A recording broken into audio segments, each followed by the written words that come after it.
जय श्री कृष्ण मित्रों। जीवन का सफर आसान नहीं है।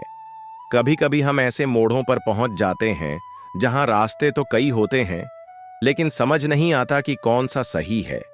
यही उलझ ने हमें भीतर से तोड़ दे। अर्जुन नाम का एक युवक भी इसी तरह परेशान था। पढ़ाई में अच्छा था, लेकिन जीवन के फैसलों में बार बार असफल हो रहा था। कभी करियर की चिंता, कभी रिश्तों की कड़वाहट, कभी दोस्तों का धोखा। हर ओर से मानो अंधेरा ही अंधेरा था। एक दिन वह बहुत दुखी होकर मंदिर की सीढ़ियों पर बैठ गया। आंसू उसकी आंखों से बह रहे थे। तभी एक वृद्ध संत वहां आए। उनका चेहरा शांति से भरा था, आंखों में करुणा थी। उन्होंने अर्जुन से कहा, बेटा, मन की अशांति ही इंसान का सबसे बड़ा शत्रु है। अगर तू अपने मन को शांत करना सीख गया तो कोई भी समस्या कठिन नहीं रहेगी। संत ने मुस्कुराते हुए एक छोटी सी पुस्तक उसके हाथ में दी, भगवद गीता।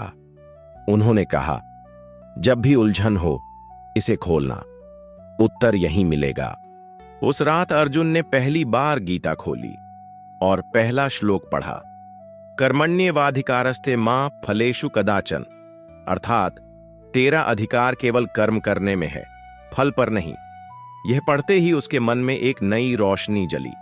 उसे समझ आया कि वह अब तक परिणामों की चिंता में ही उलझा रहा था, जबकि ध्यान तो सिर्फ कर्म पर होना चाहिए। उस दिन से उसने संकल्प लिया, मैं अब सही कर्म करता रहूंगा, परिणाम भगवान पर छोड़ दूंगा। लेकिन जीवन की परीक्षा यहीं खत्म नहीं हुई। करियर में संघर्ष जारी रहा। कई बार इंटरव्यू में रिजेक्ट हुआ, बिजनेस में नुकसान हुआ, वह टूटने लगा। पर तभी गीता का दूसरा संदेश याद आया, संकट के समय धैर्य रखना मानो आधी जीत पा लेना। अर्जुन ने धैर्य बनाए रखा, दिन रात मेहनत करता रहा और धीरे धीरे मेहनत रंग लाने लगी।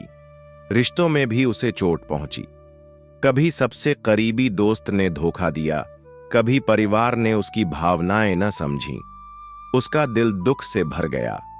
पर गीता कहती है, जो व्यक्ति अपनी अपेक्षाएं दूसरों से बांध लेता है वही दुखी होता है। अर्जुन ने सोचा, सच्चा प्रेम उम्मीदों से नहीं, निस्वार्थ भाव से टिकता है। उसने शिकायत छोड़ दी और क्षमा करना सीख लिया। सबसे बड़ी लड़ाई बाहर की नहीं, भीतर की थी। उसका मन ही उसका शत्रु था। कभी मन कहता, तुम असफल हो, कभी कहता, यह तुम्हारे बस की बात नहीं। पर गीता ने सिखाया, मनुष्य का मन ही उसका मित्र है और मन ही उसका शत्रु। अर्जुन ने ध्यान करना शुरू किया। धीरे धीरे उसका मन शांत होने लगा। उसकी आंखों में अब भय नहीं था, आत्मविश्वास था।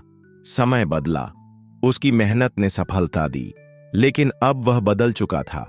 सफलता ने उसे अहंकारी नहीं बनाया, वह विनम्र और शांत बना रहा।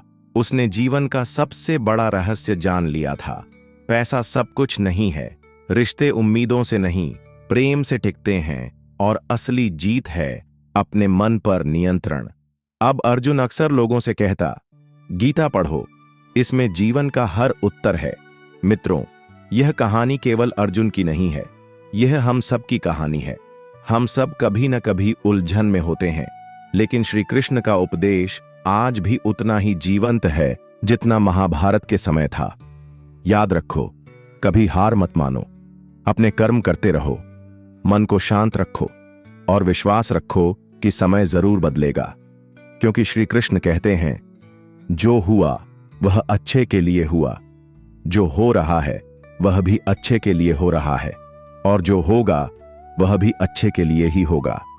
इस वीडियो को ध्यान से सुनें और अपने जीवन में लागू करें। अगर आपको वीडियो अच्छा लगे तो लाइक, शेयर और सब्सक्राइब करना न भूलें।